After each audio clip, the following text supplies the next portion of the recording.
S next update ಏನು ಬರ್ತಾ ಇದೆ ನೋಡೋಣ. ಮುಂದಿನ ಅಪ್ಡೇಟ್ ಅನ್ನು ಗಮನಿಸ್ತಾ ಹೋಗೋಣ.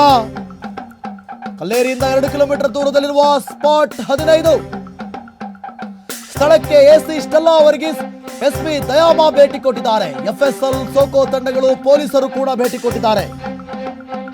ಸ್ಥಳಕ್ಕೆ ನೋಡಿ, ಯಾರು ಕೂಡ ಹೋಗಬಾರ್ದು, ಸ್ಥಳಕ್ಕೆ ಯಾರು ಸಹ ಹೋಗದಂತೆ ಪೊಲೀಸರ ಭದ್ರತೆ.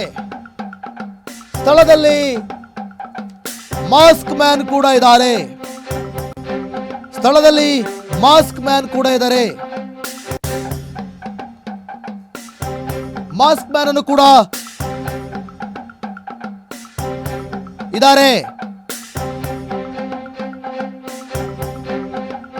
ಗಮನಿಸ್ತಾ ಇದ್ದೀರಾ, ಸ್ಥಳಕ್ಕೆ ಯಾರು ಕೂಡ ಹೋಗಬಾರ್ದು, ಯಾರು ಕೂಡ ಹೋಗಬಾರ್ದು. ಆ ಜಾಗದಲ್ಲಿ ಸಿಗುತ್ತಾ ಬಾಲಕಿಯ ಶವ? ಹಾಗಾದ್ರೆ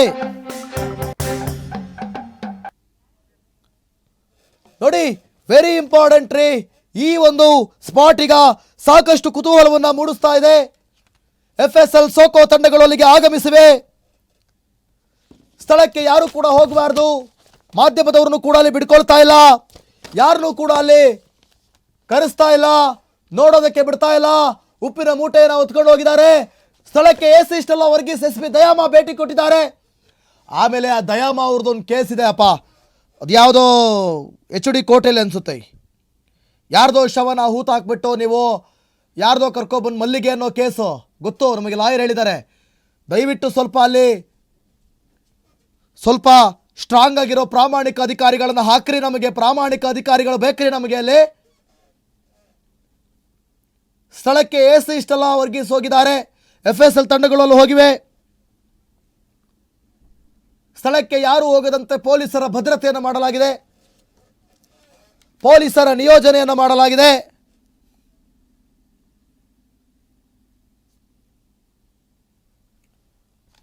ನೋಡಿ, ಅಲ್ಲಿ ಕಲ್ಲೇರಿ ವೆರಿ ಇಂಪಾರ್ಟೆಂಟ್ ರೀ,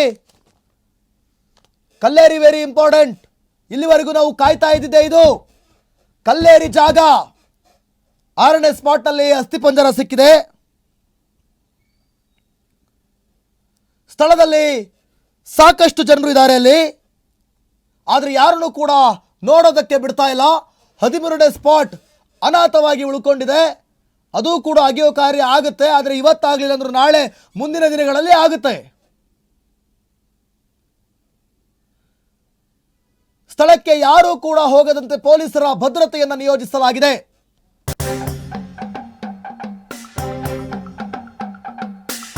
ಧರ್ಮಸ್ಥಳದಿಂದ ಸುಮಾರು 3 ಕಿಲೋಮೀಟರ್ ದೂರ ನಿಗೂಢವಾಗಿ ಮೃತಪಟ್ಟ ಪದ್ಮಲತಾ ಮನೆಗೆ ಹೋಗೋ ದಾರಿ ಅದು. ಆ ದಾರಿಯಲ್ಲಿದ್ದಾರೆ ಈಗ SIT ತಂಡ.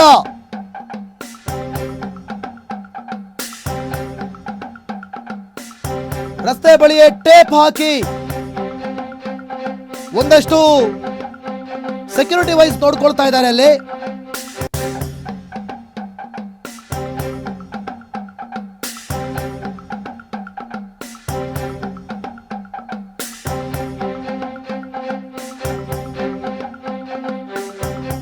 ಅನಾಮಿಕನ ಜೊತೆ ಕಾಡಿನೊಳಗೆ ಹೋದ SIT.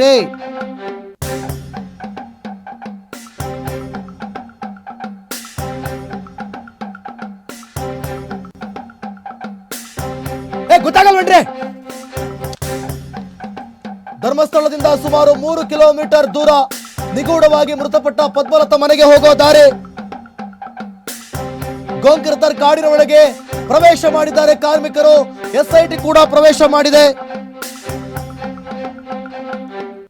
ರಸ್ತೆ ಬಳಿಯ ಟೇಪ್ ಹಾಕಿ ಮಾಧ್ಯಮದವರಿಗೂ ಕೂಡ ತಡೆ ಹಿಡಿಯಲಾಗಿದೆಯಂತೆ.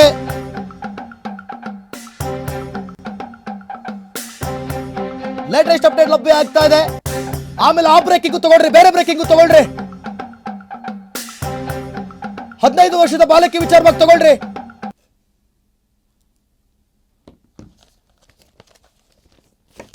ಗಮನಿಸ್ತಾ ಇದ್ದೀರಾ, ಒಳಗಡೆ ಹೋಗ್ತಾ ಇರೋ ಬರ್ತಾ ಇರೋ ದೃಶ್ಯಗಳನ್ನ ನಾವು ನಿಮಗೆ ತೋರಿಸ್ತಾ ಇದ್ದೀವಿ ಎಕ್ಸ್ಕ್ಲೂಸಿವ್ ಆಗಿ. ಅನಾಮಿಕನ ಜೊತೆ ಕಾಡಿನೊಳಗಡೆ ಹೋಗ್ತಾ ಇದ್ದಾರೆ SIT. ಎಲ್ಲ ವಸ್ತುಗಳನ್ನ ತೆಗೆದುಕೊಂಡು ಹೋಗ್ತಾ ಇದ್ದಾರೆ. ಎಲ್ಲಾ ವಸ್ತುಗಳನ್ನು ತೆಗೆದುಕೊಂಡು ಹೋಗ್ತಾ ಇದ್ದಾರೆ. ನೋಡಿ ಅಲ್ಲಿ ಗಮನಿಸ್ತಾ ಇದ್ದೀರಾ, ಧರ್ಮಸ್ಥಳದಿಂದ ಸುಮಾರು 3 ಕಿಲೋಮೀಟರ್ ದೂರ ನಿಗೂಢವಾಗಿ ಮೃತಪಟ್ಟ ಪದ್ಮಲತಾ ಮನೆಗೆ ಹೋಗುವ ದಾರಿ ಅದು. ಅಲ್ಲಿ ಅಧಿಕಾರಿಗಳೆಲ್ಲರೂ ಕೂಡ ಹೋಗ್ತಾ ಇದ್ದಾರೆ. ಧರ್ಮಸ್ಥಳದಲ್ಲಿ ಶವಗಳನ್ನ ಹೂತಿಟ್ಟ ಆರೋಪದ ವಿಚಾರವಾಗಿ ಇದು ಪ್ರಮುಖ. ಧರ್ಮಸ್ಥಳದ ಕಲ್ಲೇರಿಯಲ್ಲಿ ಅಗೆಯೋ ಕಾರ್ಯ ಆಗ್ತಾ ಇದೆ. 2010ರಲ್ಲಿ ಕಲ್ಲೇರಿಯಲ್ಲಿ ಶಾಲಾ ಬಾಲಕಿಯ ಮೃತದೇಹವನ್ನ ಹೂತಿಡಲಾಗಿತ್ತು.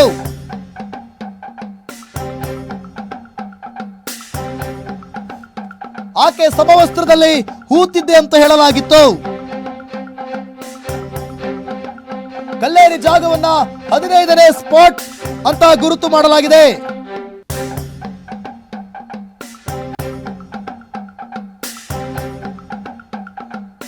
ನಮಗೆ ನ್ಯಾಯ ಸಿಗಬೇಕು.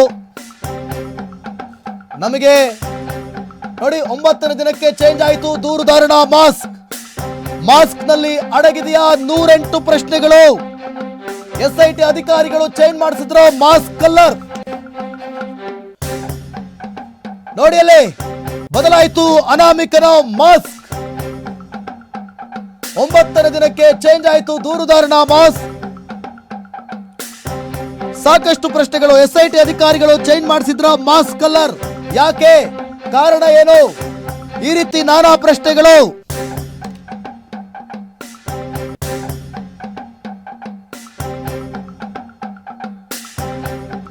ಒಂಬತ್ತನೇ ದಿನಕ್ಕೆ ಚೇಂಜ್ ಆಗಿದೆ ಮಾಸ್ಕ್ ಬಣ್ಣ. ಅಲ್ಲೇನಾದ್ರೂ ಸಾಕಷ್ಟು ಪ್ರಶ್ನೆಗಳು ಅಡಗಿದೆಯಾ ಅಥವಾ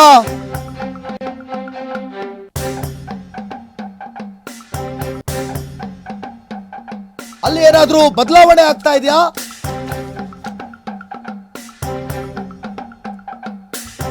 ಸಾಕಷ್ಟು ಅನುಮಾನಗಳು, ಪ್ರಶ್ನೆಗಳು ಇಲ್ಲಿ ಅಡಗಿವೆ. ಮೇಜರ್ ಡೆವಲಪ್ಮೆಂಟ್ಸ್ ಆಗ್ತಾ ಇದೆ. ಅಲ್ಲಿ ಮಾಸ್ಕ್ ಕಲರ್ ಬದಲಾಗಿದೆ, ಮಾಸ್ಕ್ ಬಣ್ಣ ಬದಲಾಗಿದೆ. ಒಂದು ಕಡೆ ಜಾಗಕ್ಕೆ ಹೋಗ್ತಾ ಇದ್ದಾರೆ. 2 ದೃಶ್ಯಾವಳಿಗಳನ್ನು ನೀವು ಗಮನಿಸ್ತಾ ಇದ್ದೀರಿ. ಒಂದು ಕಡೆ ಎಕ್ಸ್ಕ್ಲೂಸಿವ್ ದೃಶ್ಯ, ಇನ್ನೊಂದು ಕಡೆ ಹಳೆ ಮಾಸ್ಕ್. ಮುಂಚೆ ಹೇಗಿದ್ದ ಅನಾಮಿಕ ಇವತ್ತು ಯಾವ ರೀತಿಯಾಗಿ ಬದಲಾಗಿದ್ದಾರೆ. ಇಂದಿನ ಎಕ್ಸ್ಕ್ಲೂಸಿವ್ ದೃಶ್ಯ ನೋಡ್ತಾ ಇದ್ದೀರಿ. ಯಾವ ರೀತಿಯಾಗಿ ಆತ ಬದಲಾದ ಮಾಸ್ಕ್ ಅನ್ನು ಹಾಕೊಂಡ್ ಬಂದಿರೋದು ಅಂದ್ರೆ ಕಂಪ್ಲೀಟ್ ಆತ ಕಣ್ಣನ್ನು ಕೂಡ ಕಾಣೋದಕ್ಕೆ ಬಿಟ್ಟಿಲ್ಲ ಇವತ್ತು SIT ಅಧಿಕಾರಿಗಳು. ಆತನ ಕಣ್ಣನ್ನು ಕೂಡ ಕಾಣೋದಕ್ಕೆ ಬಿಟ್ಟಿಲ್ಲ. ಅಂದ್ರೆ ಯಾರು ಈ ಅನಾಮಿಕ ಅಂತ ಏನಾದ್ರೂ ಕಳ್ಳನ ಮಕ್ಕಳೇನಾದ್ರೂ ಪತ್ತೆ ಹಚ್ಚೋಕ್ ನೋಡಿದ್ರ, ಕಳ್ಳ ಖದೀಮರು ನೀಚರು ಏನಾದ್ರೂ ಈ ಅನಾಮಿಕನಿಗೆ ತೊಂದರೆ ಕೊಡೋದಕ್ಕೆ ನೋಡಿದ್ರ? ಮಾಸ್ಕ್ ನಲ್ಲಿ ಅಡಗಿದೆಯಾ 108 ಪ್ರಶ್ನೆಗಳು. ಅಲ್ಲೇನಾದ್ರೂ ಒಂದಷ್ಟು ಬದಲಾವಣೆ ಮಾಡೋದಕ್ಕೆ ನೋಡಿದಾರಲ್ವಾ? ಏನಾದ್ರೂ ಆತನನ್ನ ಕಂಡುಹಿಡಿಯೋದಕ್ಕೆ ನೋಡಿದ್ರ? 9ನೇ ದಿನಕ್ಕೆ ದೂರುದಾರನ ಮಾಸ್ಕ್ ಬದಲಾಗಿದೆ. ಆತ ಯಾರು ಅಂತಲೂ ಕೂಡ ಪತ್ತೆ ಹಚ್ಚಕ್ಕಾಗೋದಿಲ್ಲ. ಅಂತ ಸ್ಟ್ರಾಂಗ್ ಆಗಿರೋ ಮಾಸ್ಕ್ ಅನ್ನ ಬಳಸ್ಕೊಳ್ತಾ ಇದ್ದಾರಲ್ಲಿ. ಯಾಕೆ? ನಿನ್ನೆ ಮೊನ್ನೆ ಆದಂತ ಒಂದಷ್ಟು ಬೆಳವಣಿಗೆಗಳು. ಮಾಸ್ಕ್ ಮ್ಯಾನ್ಗೆ ಏನಾದ್ರೂ ತೊಂದರೆ ಆಗ್ತಾ ಇದೆಯಾ? ಯಾರಾದ್ರೂ ತೊಂದರೆ ಮಾಡೋದಕ್ಕೆ ನೋಡ್ತಾ ಇದ್ದಾರಾ? ಇಲ್ಲಿ ಯಾರು ಇಲ್ಲಿ ಕಳ್ಳನ ಮಕ್ಕಳು ಇರ್ತಾರೆ. ಈ ಒಂದು ವೇಳೆ ಇಲ್ಲೇನಾದ್ರೂ ಕೊಲೆ ನಡೆದಿದ್ರೆ, ಇಲ್ಲೇನಾದ್ರೂ ನಡಿಬಾರ್ದು ನಡೆದಿದ್ರೆ, ಆ ಕೃತ್ಯದಲ್ಲಿ ಯಾರಾದ್ರೂ ಭಾಗಿಯಾದವರಿಗೆ ಈತ ಯಾರು ಅಂತ ಗೊತ್ತಿರುತ್ತೆ. ಅವ್ರಿಗೆ ಬಿಟ್ಟರೆ ಬೇರೆ ಯಾರಿಗೂ ಗೊತ್ತಿರಲ್ಲ. ಅವರೇನಾದ್ರೂ ಇಲ್ಲಿ ಆತನನ್ನ ಗುರುತು ಹಚ್ಚಿ ಪತ್ತೆ ಹಚ್ಚಿ ಆತನಿಗೆ ತೊಂದರೆ ಕೊಡೋದಕ್ಕೆ ನೋಡಿದ್ರ, ಅದಕ್ಕೆ ಏನಾದ್ರೂ ಮಾಸ್ಕ್ ಅನ್ನ ಬದಲಾಯಿಸುವಂತ ಕೆಲಸ ಮಾಡಿದ್ರ SIT, ಒಳ್ಳೇದ್ರಿ, ಓಕೆ, ಅದೆಲ್ಲ ಓಕೆ. ಈ ರೀತಿ ಮಾಡ್ತಾ ಇರೋದೆಲ್ಲ ಓಕೆ. ಆದ್ರೆ ಇವತ್ತು ಬಯಲಾಗುತ್ತಾ? ಹಾಗಾದ್ರೆ ಶವ ಸಿಗುತ್ತಾ? ಅಸ್ಥಿಪಂಜರ ಸಿಗ್ತಾವಾ? ನೋಡಿ ಅಲ್ಲಿ ಒಳಗಡೆ ಹೋಗ್ತಾ ಇರುವಂತ ಒಂದಷ್ಟು ಸಿಬ್ಬಂದಿಗಳೆಲ್ಲರೂ ಕೂಡ ಹೋಗ್ತಾ ಇದ್ದಾರೆ. ಒಂದಷ್ಟು ವಸ್ತುಗಳನ್ನು ಕೂಡ ಅಲ್ಲಿ ತೆಗೆದುಕೊಂಡು ಹೋಗಲಾಗ್ತಾ ಇದೆ. ಇದು ರೆಬಲ್ ಟಿವಿಯ ಎಕ್ಸ್ಕ್ಲೂಸಿವ್. ನಾವು ನಿಮ್ಮ ಮುಂದೆ ಇಡ್ತಾ ಇದ್ದೀವಿ. ತಗೊಳ್ಳಿ, ಬ್ರೇಕಿಂಗ್ ತಗೊಳ್ಳಿ. 9ನೇ ದಿನಕ್ಕೆ